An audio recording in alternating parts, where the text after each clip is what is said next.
Thanks for tuning in to this week's edition of the Brett and Matt Show. As always, I'm Matt. He's Brett, and so we're gonna do some more NBA talk. I know we keep saying we're gonna get away from it, but right now in sports, there's just not a whole lot else going on, and so a lot of the deals went official this week for NBA free agency, and actually just breaking news. Let's see, what was I just reading here? New York Knicks and Dallas Mavericks, and the Dallas Mavericks center Amari Stoudemire has decided to sign with the Miami Heat. So that's kind of interesting. I literally just read. Stoudemire. What does he even bring to the table anymore? At this age, tough to say.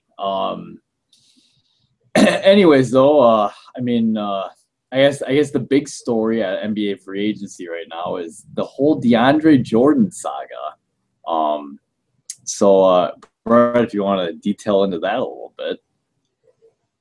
Sure. Well, I guess it kind of started, was it Tuesday night that there were some whispers that DeAndre was kind of some cold feet about his move to Dallas. Obviously, there's like a week when free agency starts where you can't actually sign. You just get to discuss free agency with players and come to a verbal agreement. So he didn't actually sign anything. And then all of a sudden, was that Wednesday?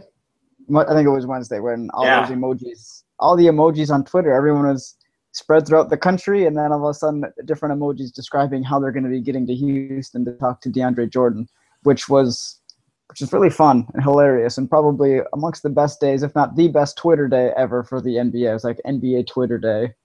But it was pretty hilarious. Even Chris Paul, who was out on a banana boat with LeBron James, tweeted LeBron James, Carmelo Anthony, Dwayne Wade. all drinking wine together and just celebrating, I guess, being millionaires. Hanging out, man. What you do, but it was a very interesting scenario. He got the rest of his team and owner to kind of show up at his house, DeAndre, that is, in Houston, and they basically just locked Mark Cuban out. Literally just locked him out. I don't know if it was really the inside of DeAndre's house and Blake Griffin has like a great sense of humor, or if he just found the picture somewhere else. But it's that picture jammed up against the door trying to prevent anyone from coming in, which is really funny. Tweeted out a picture of a tent, like they're all having like a camp out in the back of DeAndre's house. It was just really funny. And apparently mom ordered takeout and they got takeout and they all just kind of hung out and come morning time. Oh, and his agent, DeAndre's agent, wasn't even in the building or in his house either. So he kind of did all this without his main agent being present for the talks of him going to Dallas or LA. Yeah, looking back at what DeAndre did now, some people seem to have a really big beef about it. I guess that can lead into a discussion. If you agree to something and shake hands on it, but you can't officially sign it till a couple days later, if anything, I think it kind of speaks a little bit more to his character. I feel like Mark Cuban has a right to be upset. I would be upset, I think. If we did a deal and we shook on it and like that's your kind of honor and like that's how you are, I don't know. That would bug me, I guess. Yeah, I don't have an issue with him doing, I think, what he thinks is right, for him and his career, if that's what he's comfortable with. But at the same time, to just completely ignore the coach of the team that you have that handshake agreement with, yeah, I agree. That's a little sketchy. But there's a reason that they have that time span, right? That whole week off where they can only discuss free agency, not actually sign anybody. And if we're being honest, that's because before they implemented that, owners and coaches and everybody, they were cheating. They were talking to free agents before free agency started, and then come free agency day, like at midnight when they were free to sign, they just started signing players and you're like, wait, how have you even started a conversation? You can't possibly sign a contract at 12:01 if you weren't talking before that. So, right. That's the reason it's there is that, owners and franchises were cheating. So they implemented it. So now there's that time span where yeah, sure. If a guy wants to back out, it's there, and that's to protect them, I think, from the owners and from people trying to get away with some pretty shoddy stuff.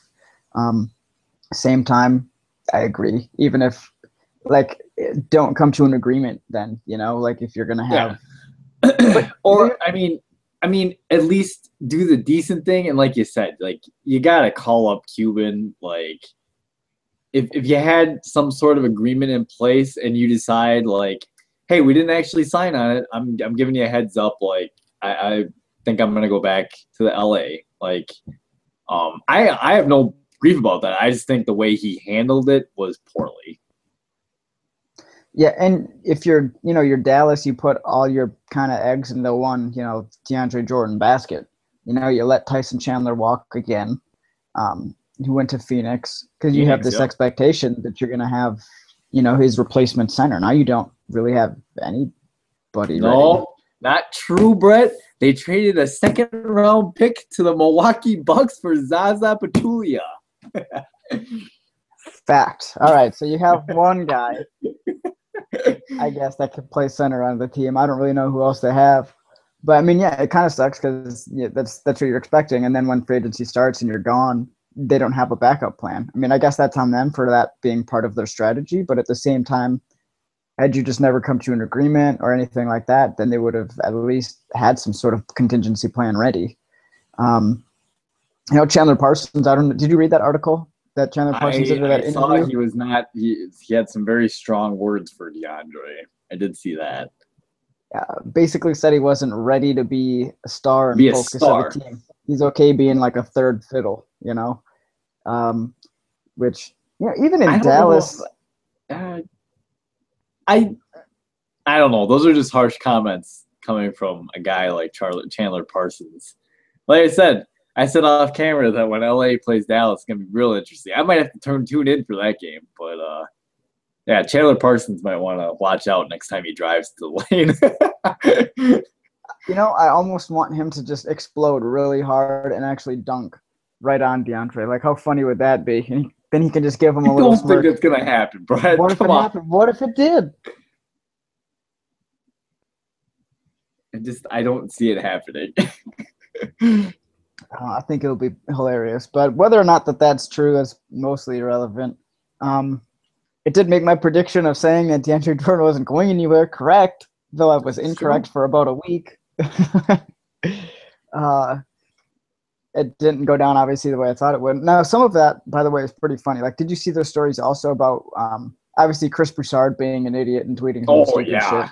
He's probably like the worst NBA guy on ESPN, Yahoo, whatever. He's got to be among the worst, like, NBA-specific reporters that there are, as far as I'm concerned.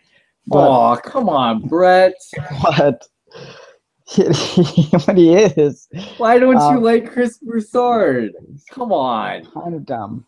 I mean, I don't really know. He's got, even his homeboy over at ESPN, Bomani Jones, I think, and him got into it on Twitter the other day, which was really funny.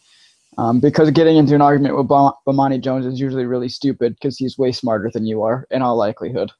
But he's tweeted something out about, how Cuban was driving around Houston frantically trying to find DeAndre Jordan's house, like he didn't have an address, and that he was just texting people trying to find relatives and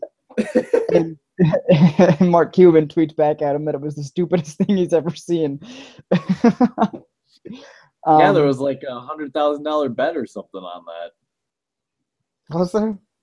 Yeah, Cuban said he's like, I would pay you. I'll give you $100,000 if you can, prove that I was frantically texting, trying to find out where DeAndre Jordan lives. But he actually came out. Cuban said he came out. He was in Houston either Tuesday or Wednesday. I didn't get a clear description on the story, but he said he was in Houston and he texted DeAndre saying, "Hey, I heard some things are up. I think we should talk," sort of thing. And all Jordan text back was, "I'm on a date." I'm on a date. Which is probably a lie. And then he didn't really text anything back. And it was kind of weird too because Cuban was like, instead of saying, "Oh, hey, do you mind if I come by?" Cuban almost invited himself to the date. He's like, "Oh, it'd be great if I came by and said hi, right?" Everyone's like, "No." Like, just don't come by. So I mean, does that, I guess, reek of a little sense of urgency or desperateness from Cuban? Probably. But I don't think he was frantically texting people trying to figure out what his address was at the same time. But yeah, I mean, it is what it is. If you're Wesley Matthews, you're cool with it because that means that your contract increased in value. Yeah. By a lot. I think it's like $13 extra million over the next 4 years for Wes Matthews.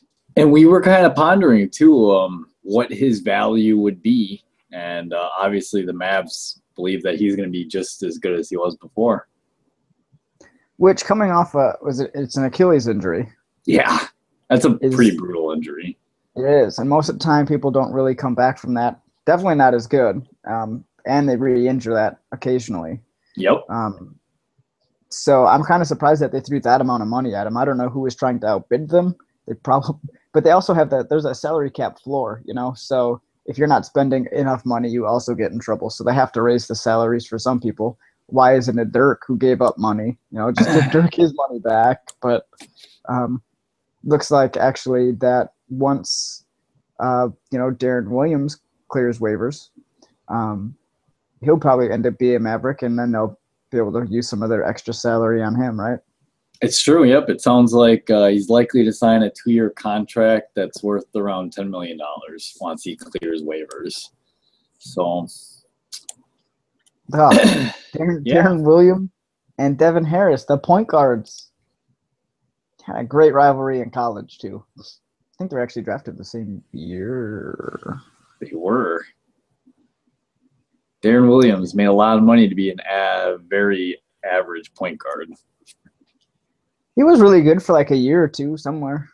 His first year in Brooklyn, it was really good, and he was decent. Was he in Utah? Yeah, he used to be on the Jazz. I think with Carlos Boozer. The team was probably not any good. I can't remember that far back. But that's kind of an interesting scenario too, I think, with Darren Williams, where he's just said, "Hey, I don't want to play for you guys anymore." Which, if you're, I think he just had enough. Right. Plus, then I wonder what that means for Brooklyn, because there's rumors of a Joe Johnson trade or being on the trade block as well, and Cleveland trying to work. There's no way that's gonna happen. I can't buy into that. How can Cleveland absorb his salary? I was reading something today that Cleveland, with the luxury tax this year, is gonna be like over $200 million for payroll. It was like $262 million now that LeBron has agreed. And this though hypothetically was assuming that Tristan Thompson got like a 5-year, like $80 million extension or something. But do you think Thompson's worth like a near max deal like that, or a max deal? He's really good at like. He is, if LeBron says he is. I'm being serious. I mean, that's true, because the deal that LeBron agrees to it's a 2-year deal. It is, but it's got the player option again, so he'll probably just back out depending on what happens. Maybe he'll opt in, but if I'm him, I just back out and take whatever money's left. He's gonna make. That's the ability that he has by doing that. Is like every single team in the league would sign him in a heartbeat if they could, and he knows that, and he can just be like, well, either you guys get me better pieces, or I'm not going to sign with you, even though we all know he's not really going to ever leave Cleveland. Because if he did, he'd be the most villainized pro athlete ever if he did that. Probably pretty damn close, yeah. And but now I don't know what the point of him signing those deals are, other than when he signs back again, he gets with the salary cap bump, like he can increase. He'll get a significant increase. I mean, I agree with you. I mean, and I guess I don't know. There's weird rules in the NBA where like, well, you probably know more than I do. Is there rules like you can go farther in the luxury tax if it's to retain your own player? Yeah. So is that why he does that, and he knows that the Cavs will pay the luxury tax, but because they were under the cap when they signed X free agent, that do you see what I'm saying? Like they can make more room if he does. Yeah, so that. you're like allowed to. It isn't technically on the books then yet. Yeah, so you're allowed to sign your own players, even if it takes you over the cap. But to do that, you have to sign the other players first. So, like, if you sign somebody, like, so like if he re-signs and it puts them over the cap, they can't go sign like a free agent elsewhere unless it's their own free agent. Right. So that's why a lot of players do it. They'll back out, wait for people to sign, and then agree to their deal afterwards. Because that way their team can sign that person under the cap, and then their salary takes them over. Plus, yeah, like he's only going to make like $23 million this year, but then the following year with everything else is going to jump up to like 29 or 30, I think, when he opts out probably and then re-signs. But it's just kind of funny outside of having a salary increase, since everybody else on the team's got like 4 and 5 year deals now. There's really no need for him to be signing like essentially 1 year deals because Kevin Love's locked in. There's not, but you got the other thing I kind of was thinking of too. I mean, those guys they signed, not only did they sign, but they're assets to possibly move to, or at least I think anyways. I mean, obviously if Kevin Love ends up playing well, I mean, there are going to be other teams that would be interested in him if they knew he was available. Like if things go badly this year, like, and LeBron's like, I want him off my team, the Cavs are going to find some way to get him off the team. That's true. I guess LeBron said he was concerned about Kevin's willingness to sacrifice things for winning. Hey, they're on good terms now, from what I read. They're buddies. They had a good heart to pool. How come Kevin Love wasn't on the banana boat drinking wine? Kevin Love is busy in LA, man. He's hanging out in his summer home. Which is again surprising too, because you'd think maybe he'd want to live at home and sign with LA, but no one wants to be a part of that franchise probably as long as Kobe's there. No, they do not. Which, speaking of some smaller market teams, I mean, before I get angry, I'm going to talk about something I like, which is the Milwaukee Bucks and getting Greg Monroe, which is a very, very nice piece to add to a young Milwaukee team. It's official now. He's part of the team, so I'm really happy I can say that. I remember a couple of years ago thinking when Greg Monroe and Andre Drummond were both in Detroit, and I remember thinking, I was like, man, Detroit, they drafted 2 really good big men, and they can't play together because they're both more true centers. Obviously, the Bucks, we mentioned they traded Zaza for a second-round pick. It's obvious that the future is going to be with Monroe at the center position, probably Jabari playing some of the 4, mixed in maybe with Henson playing some of the 4. But the Bucks have a lot of nice pieces that they can kind of move around, and there's length all over the place. They're young. Our biggest thing was that we had trouble scoring, and Monroe is a proven scorer in the post, so that's nice to have. So I don't know. There's more reason to be excited in Milwaukee. Yeah, there definitely is. Though I will say, because you retweeted or somebody tweeted out that Zaza saving it to that was me. That was me right here. That was a great play. That was a great play. Man, I watched that on repeat like 8 times. And I just got chilled.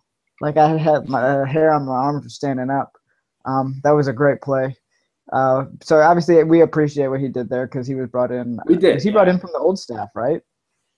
I feel like he came in from. Yes, he came from Atlanta, and Larry Drew, I think, was his head coach in Atlanta and brought him in. And I mean, Zaza's on the wrong end of 30. I mean, I think he's 31 years old. I mean, he's an aging center. I think he had a good season last year. Better than probably a lot of people expected. Yeah, he's like 10 years older than the average player on the roster right now. Yeah. They're all young. Like the starters, Greg Monroe at 25 is the old guy. And he's the oldest guy by like 2 years. It's nuts. They're so young. Like if they can keep these guys together for as long as, we possibly can. Young Bucks. Own the future, I think is what that is right there. Yeah, definitely. So I'm glad that they got somebody that can score. Plus, I mean, if you factor that in, I guess, with the draft pick of a guy that can shoot the 3, Should help Just probably create our, some our offense too. I mean, yeah, which is obviously our biggest weakness because we're one of the better defenses in the league. yes, we were ranked second for the longest time. So it'll be nice that we could probably get some two-way ball going, and as long as Giannis develops his offensive game he a takes little another bit, step, man. Yeah, Jabari starting, who's obviously more offensive than defensive. But yeah, it's funny looking at the roster because the point guard and shooting guard are just as long as as the power forward and the small forward. So it's length everywhere, which should be pretty exciting. yeah, I definitely agree. And I mean, some other small market teams. So I mean, the big market teams being New York and LA, kind of really just players are starting to realize that I mean, everyone's kind of got money, and I mean, I know Greg Monroe said that one of the reasons he chose Milwaukee over LA and New York was he wanted to make the playoffs and he wanted to compete or have a chance to compete in the playoffs. And he said when he was in Detroit, he didn't get that opportunity, and obviously he saw the Knicks aren't probably going to make the playoffs, and LA is just definitely not going to make the playoffs. But small market win, I mean, the Indiana Pacers, they ended up getting Roy Hibbert's contract off the books. And they were able to ship him to LA. And, yeah, I mean, the future for the Pacers looks like it's going to be a little more fast tempo rather than straight up defense. So I thought that was interesting. And they got Monte Ellis. Yes. Who's still one of my favorite players in the league, even though he's has his moments where he's not very good. I still enjoy watching him. And Miles Turner, I think, has looked pretty good in Summer League. Whatever that means, you're playing mostly against first and second year players. So if you're going to be one of the top guys, in the draft, you're probably going to be one of the top guys in the Summer League. You're not playing against a bunch of necessary NBA level starters, but it's nice to see that he's got ability as well. So shipping off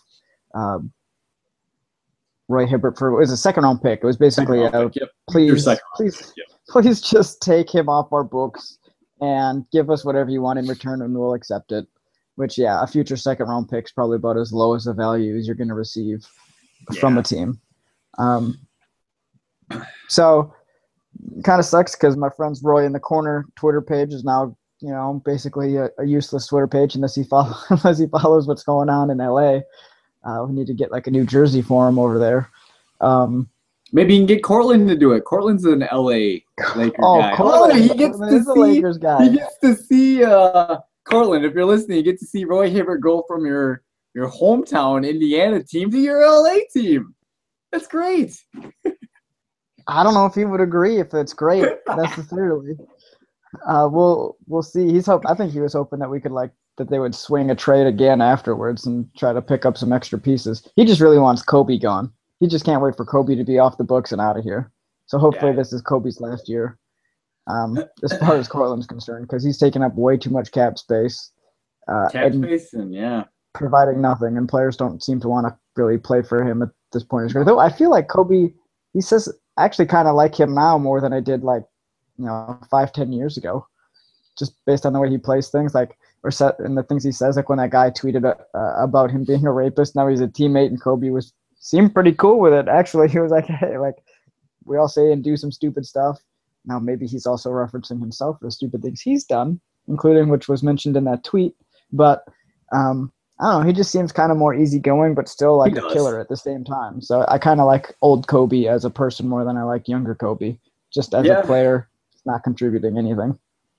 And Kobe's really developed his game over the years. I mean, I feel like when he was younger, was much more of an attacking guy, and now he could play, another 3 years. You could just accept the role of being, maybe a not first scoring option. And I mean, he's a very good mid-range shooter.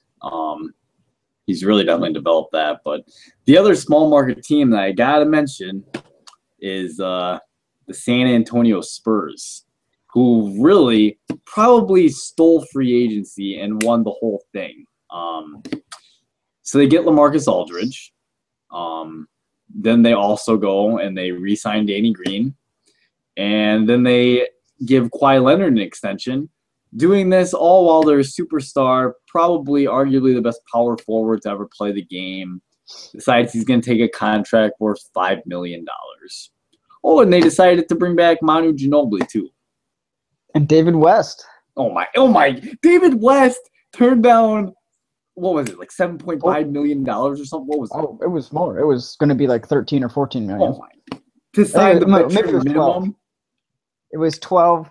He basically signed for about 10 or 11 million dollars less than what he was going to make with the Pacers. And Just he was so actually angry, I think, on with the the small market Spurs. If that doesn't tell you what's going on right now with, like, you know, like, at least NBA is concerned, like, what's going on, like how big market teams aren't getting these guys. Wow. I mean, the Spurs just killed it. They did. It's great. They're going to win the title. Them or Golden State. Wow. Making the prediction already. Man, like, assuming... I'm predicting okay, fine. Who are you going to predict in the East? Oh, it's still Cleveland. Come on, Brett. You picked against them last year. Why don't you pick again against them this year? I don't trust Chicago anymore. What? I just can't. What about the young Bucks? That's the problem. They're too young. Plus, they don't really have anyone that's going to stop. As good as a defensive team as they are, I don't think they'd be able to stop Cleveland's offense, assuming Cleveland's health. No. Atlanta, I mean, you're looking at a team that was they were a first. one-hit wonder. And they lost. Nope, never mind. Paul Millsap came back. Never mind. Just kidding. They were, I think, affected because were they the team? Or was that Washington? Oh, Washington could be a contender. Oh, they lost Paul Pierce, who was like their playoff savior. Ooh, you're right. They do get John Wall back healthy, though. Who's the team that had Thabo Cephalosha and was it the other guy that got beat up by the police? Yeah, man, they got screwed on that because those guys should have been bland. Other teams that would contend in the East. What about Miami? Miami's got, I think, a really good roster. They do. They could compete. I just don't see anybody beating that Cleveland team. That Cleveland team's loaded. It's a loaded team, and assuming again everyone's health, they're all back long-term commitments now. It's not just hey, there's not going to be or shouldn't be questions all season on whether Kevin Love is going to be back, and kind of other things upsetting just the order of the team in the game. Excuse me, but they're obviously the best team. That doesn't mean that they can't lose to somebody. Like, it's possible. Oh, yeah, it's possible. I think Miami, was better than Dallas when the Dallas beat them in the finals. I think the Spurs were better than Miami when Miami beat them in the finals. What? Dallas was not better than Miami the year Dallas beat Miami in the finals. That's what I'm saying. Yeah, I totally agree. No, I meant Dallas. Sorry, I meant Dallas was better. Sorry. You think so? Dude, they have first ballot Hall of Fame point guard. Come on. Please. Jason Kidd. They didn't win it with Devin Harris, did they? No, they didn't. Man, they won it with Jason Kidd. More valuable player on that was Jason Terry. All right. Oh, my God. Come on. Go back and watch it again. Jason Terry was way more valuable in that series than Jason Kidd. Oh, come on, Brett. Who started at point guard? I don't care who started. Who started at point guard? Irrelevant. Totally irrelevant.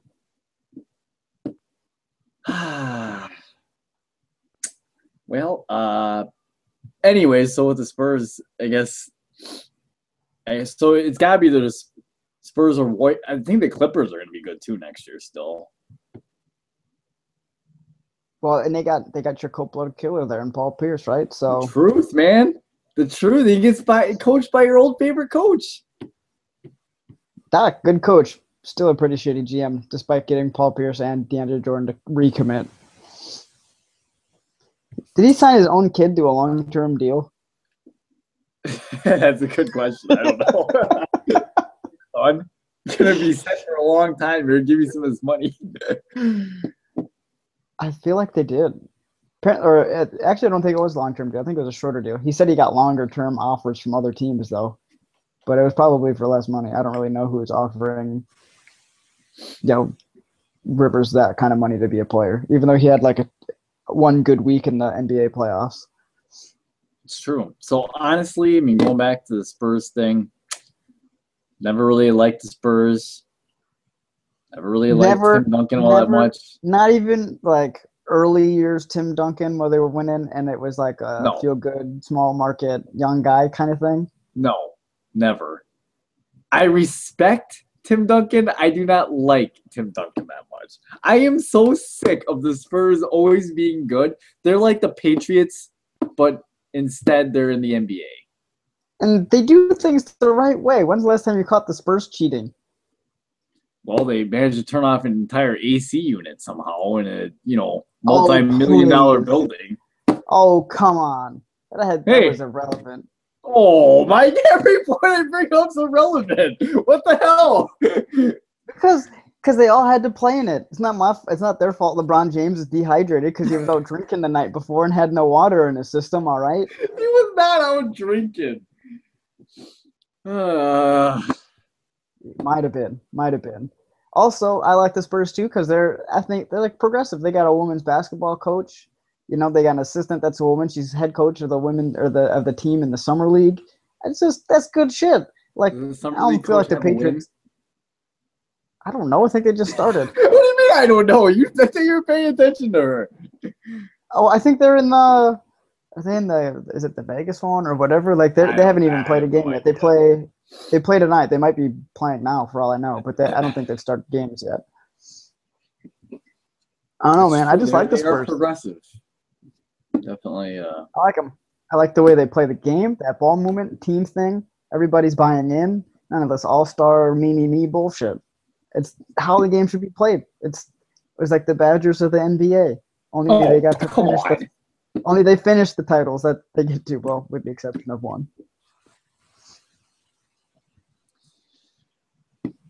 Well, I guess that kind of wraps up some NBA talk. So we're going to hit on a couple NFL topics here real fast. So some quick news and notes. Jason Pierre-Paul. So it was reported that he was playing with fireworks over the 4th of July and actually had to have his index finger amputated. Mm-hmm. Yep, him, and there was actually a guy on the Tampa Bay Buccaneers had an accident also and lost a couple of fingers, but I don't remember his name, so he must not be as good as JPP. I just want to say this. So growing up, every kid plays with fireworks, and I guess I was lucky enough to not have any of my fingers blown off. Come on, though. I mean, really, like, what are you doing? I mean, you're going to tell me that there's not something better you could be doing besides messing with a firework and holding it in your hand? Like, come on. I don't really know what the accident was or how it happened. I don't know if you... It just sounds dangerous. It is. Obviously, that's why they have professionals. Did you see that van? I don't know if that picture was a real picture, but the picture for that somebody tweeted out was he basically rented like a U-Haul vehicle and just had a back of a van just loaded with fireworks. That does seem kind of stupid and dangerous. And then somebody else tweeted that he was shooting off fireworks and that they feared for the safety of their home because they were talking.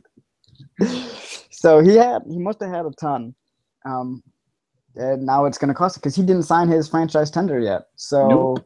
If you're the Giants, I don't know if they can take that back or if that's something they've already done and that they're going to have to come to some sort of other agreement or what the deal is. But seems like a pretty big mistake on his part to have not at least had that backed up just in case, because if he would have signed that, I don't think they could take that away from him. Well, what I heard was that the Giants rescinded an offer that they already put. So, I mean, they franchise tagged him, but then they had an offer I heard that was really similar to what Cameron Jordan of the Saints got. And it was pretty similar in that there was like a lot of like the first 2 or 3 years. I think it was like a 4 or 5 year deal. And the first 2 or 3 years were pretty heavy loaded. And then obviously you get to the end of like, and NFL's different, but you get to the end of the contract. And a lot of times, you just cut the player because there's no guaranteed money that's left. So But I did read that the Giants took back that offer because they can do that. So yeah, he cost himself some money, no doubt. Another defensive end. Greg Hardy's suspension was announced that it was reduced today from 10 games to 4. Do you have a problem with that? Yes or no? No. God, I mean, I have a what? Oh my goodness. And it's kind of hard for me to say that because, I mean, I obviously don't like Dallas, don't like women beaters either.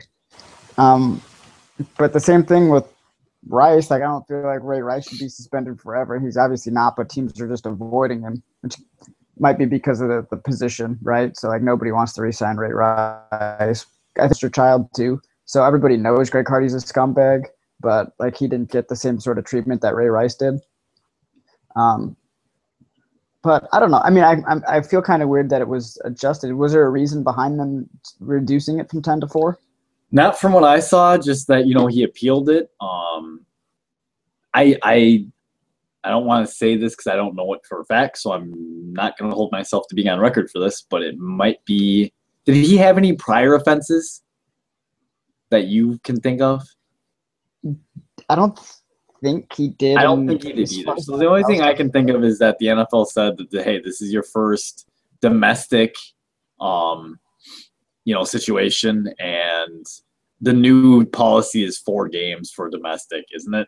I think something like that. Before it was shorter. Yeah. So, honestly, and he already sat out, with the exception, I think, of the first game last year, right? He sat out every game last year. He did. Behind a crying owner for the Panthers who was heartbroken, so bad for his player, but not the woman that he was abusing. Okay. Now, Brett, you just said you're okay with his suspension getting reduced to 4 games. Come on. Right, but I'm not going to cry about having to suspend a guy for being a scumbag. But I think the NFL should have left it at 10, personally. Maybe that's being too harsh, but I think you would have made a real statement by leaving it at 10.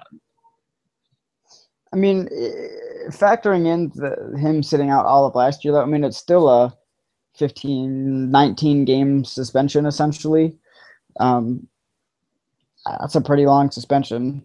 I don't know, and you gave Ray Rice 1 year, right? So I mean, if that's all you're going to give Ray Rice, then I don't know why it would need to be necessarily more than that. And that's because it wasn't a league suspension last year, right? Like the Panthers just did it on their own. They did, but the thing that's different. So Ray Rice.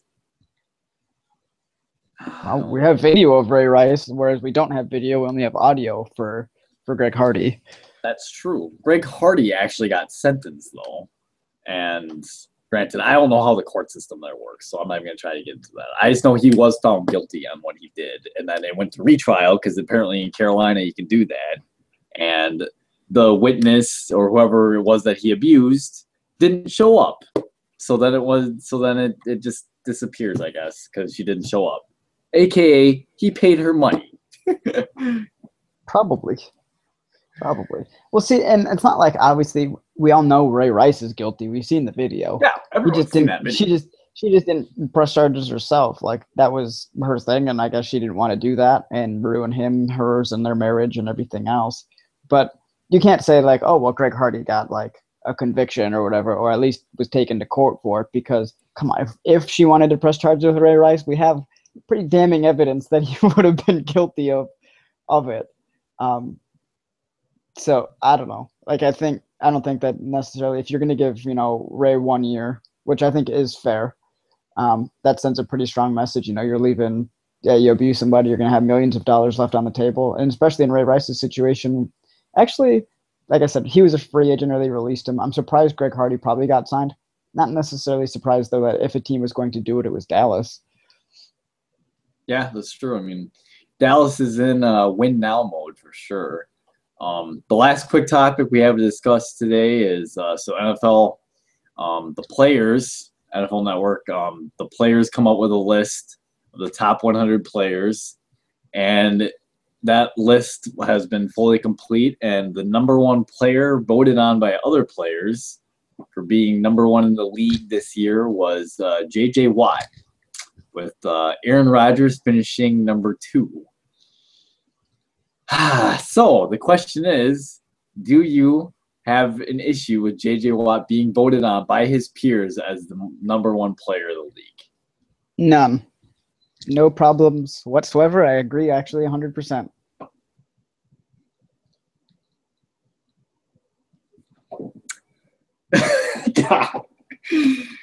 All right, so let me get this straight. I am here wearing a Wisconsin sweatshirt, okay? I am a huge Badger fan, but come on, let's be real. J.J. Watt, the best player in the league. Yes. Aaron Rodgers is the best player in the league. No. What? What? Because he can't bench 300 pounds like J.J. Watt can? Come on. Well, he might be able to bench 300. I don't know what his numbers look like. Have you seen Aaron Rodgers? I don't think Aaron Rodgers can bench as much as J.J. Watt can. Right? He can't even swing a sword as well as his girlfriend. He can't. I just saw a picture of J.J. Watt today squatting some enormous amount of weight where the bar was bending, and I was like, come on. That was 500 pounds or something. We also had a guy at Indiana just the other day. Front squat, 500 pounds. Oh, my God. That's a lot. I don't think Aaron Rodgers can do that, Brett. Probably not. Here's my thing. I do think J.J. Watt is probably the most dominant player. And it's not to say anything against Rodgers because he's by far, I think, the best quarterback also. I mean, if you look at, he doesn't turn it over. He can sling short Brady passes. Was ranked number 3.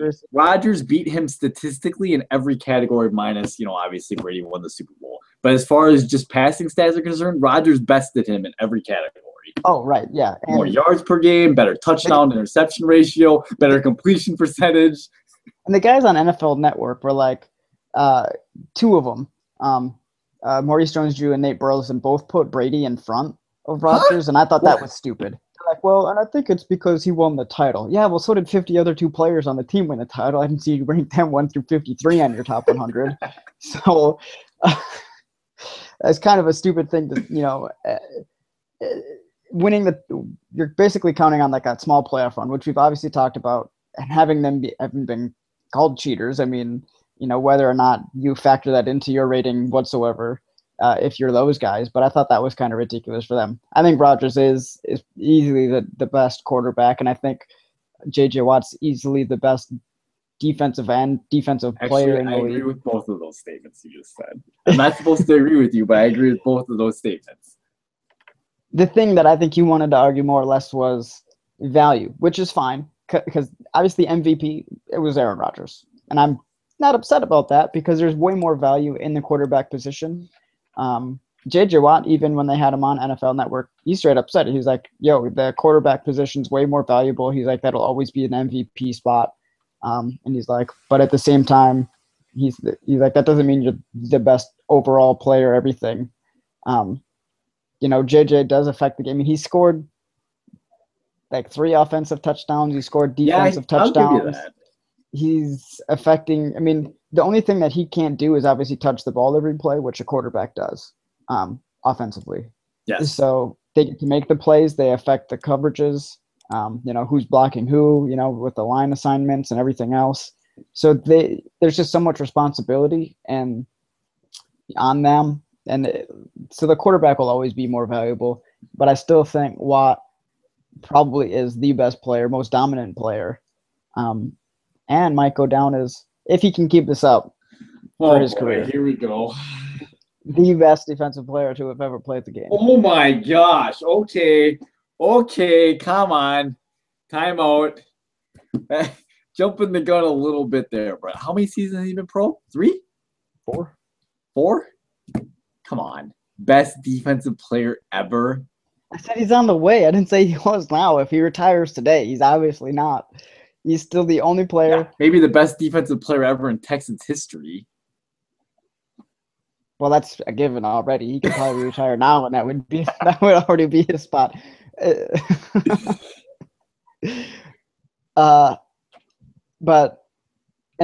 Obviously he's the only player to have ever gotten multiple 20 sack seasons. He's got 2 of them now, 20 and a half, and I think 22 2 years at before. A position where it's pretty uncommon to get those kind of sack numbers. Right, he's in a 3-4 The defense. 3-4 defensive end isn't mostly usually known for pass rushing ability. Yeah, so he's a kind of a freak. They do move him around. He plays literally every spot on the line, depending on the matchups and what he can take advantage of and what the defense is trying to do. Most of the time, though, in a 3-4, which is where you get guys like LT and Justin Houston, who had 22 sacks. Actually, this tied, I think, the second most ever. Yep. In the single season, from Kansas City. Those are usually the guys that are rushing the passer. Oh, by the way, Houston was also criminally underrated. By the way, he came in at like 27 or 28 on that list, which is insane considering That's was terrible. 1 sack away from having the record for most sacks in a season. I don't know how you can put that kind of season as being the 28th best in the NFL. So that's a shame on the NFL. You know what Houston needs to do? They need to play J.J. Watt at safety. That's what they need to do. What? They ranked 24th in the league against the pass. Come on. Just trying to help them out. I mean. Well, yeah, I don't know. I mean, I don't know what else you're supposed to do if you're him, though, because he has more quarterback hits, more quarterback hurries, more sacks. He affects the play way more passes knocked down. Brett, if those stats mean Dilly's squat, why is the Houston defense still ranked 14th? Come on, shouldn't they at least be top 10? How can I vote a guy the MVP when the defense isn't even top 10? Come on. I don't know, man. There's 11 other guys on the field. He doesn't get to his play. It does affect, I think, the corners. What do you mean there's 11 other guys on the field? 10 other refs on their guys. side too? Come on. 10 other guys. 11 guys total. No, it's just if he's not getting to the quarterback, that's on them. Or because they can you can scheme away from that sort of thing, right? So you can double team him and throw a chip block at him, where it's going to be super hard for him to affect it every single play. So if you do that, I mean, sure, it's changing your scheme, which if you watch the thing on NFL Network, Eric Wood from the Bills was like, there's a little quote from their coach saying, hey, we're going to win some one-on-one battles. Okay, no, you're not. He had a great game. He also picked off a pass and returned it 80 yards for a touchdown for the game-winning score. So obviously, you can scheme if you want to as a coordinator, as an offense, which basically it leaves the other 10 guys to have to do their job. And if they're not, well, that's not JJ's fault. He can't beat, double teams every single time. And that should actually free somebody else up on the defense to make a play. And if they're not doing it, well, that's not his fault. That's probably management's fault for having those sort of guys playing on that defense around him.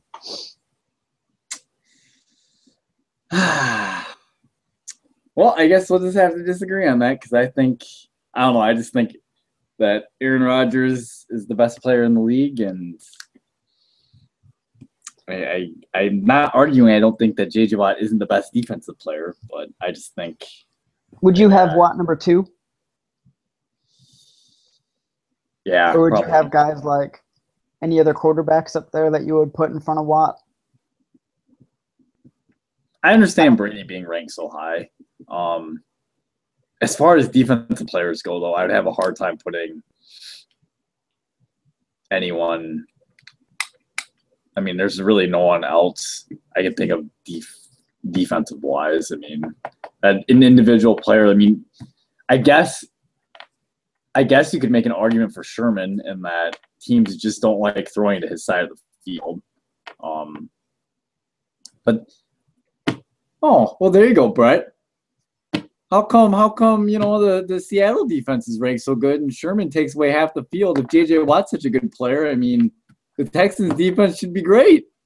Please. That's not even a nice comparison because every player in Seattle's defense is way above average. Almost every player is above average. You've got 3 of the 4 guys in the secondary are probably our first team All-Pro, second team All-Pro type guys. And you got Michael Bennett up front. You got Bobby Wagner. You got the Super Bowl MVP from a couple of years ago. He's a goddamn backup on that team. That's how good this team is. Yeah, I guess that's a fair point. Fine. Who else do you have? On Houston, you have, I don't know, maybe Cushing, who's probably not even – he's above average. You've got your number 1 overall draft pick. He's not even on the team anymore. He's in Tampa Bay. They cut his ass. You got Joseph at corner. And you got Jadeveon Clowney, who decided to take Jadeveon Clowney, who, by the way, if they would play. have just drafted Khalil Mack, they'd be looking a lot smarter right now. Which we have discussed before, and we thought that would have been a good idea. You know what? We should be no managers. We should be GMs. We'd be geniuses. We would have probably ended up with Bridgewater and Mack in that draft. I would have traded out the fireworks. Oh man, we would have made the playoffs, and we would be building a team for the future. I would have. Instead, they went with Savage in like the 5th round. Terrible decision. Just pitiful. Well, I think that's all we got for this week's edition. Oh wait! Before we go, congrats to the U.S. women's soccer team. Yes, congrats to the U.S. women's soccer team. That's a big deal what they did. Unfortunately, I was unable to watch any of it, but I watched the semifinal game during trivia, which was actually pretty fun because everybody in the bar, every time they'd score a goal, start chanting USA, USA. I did actually miss the final, and by the time I saw what was happening on Twitter that the game was on, we'd already scored like 3 goals or 4 goals in like the first 20 minutes. So I kind of just assumed it was over at that point, which ended up being 5-2 and tied for the largest margin, or is the largest margin of victory in a final. So kind of cool. And did you see that half field goal, by the way? Yeah, I did see that. To even think of shooting that, I think is pretty ballsy, which is funny to say, obviously a women's team, but that was a pretty bold shot. I kind of feel bad for the Japanese goalie because that was obviously not something she anticipated either. She actually got her hand on it. It still went in. But that was a really nice performance from the U.S. women's team. And that actually also required, I think, some sacrifices from some of the older players on the team who had to take a different role. And when they did that, the team evolved throughout the tournament and obviously ended up winning. So, yay, U.S. soccer. You betcha. But, yeah, so next week, who knows what will happen. Lord, we might not have anything to report on next week, especially if we do it on Tuesday. We'll find something to discuss. So sounds good. All right, well, everybody, thank you for watching, and we'll see you next week.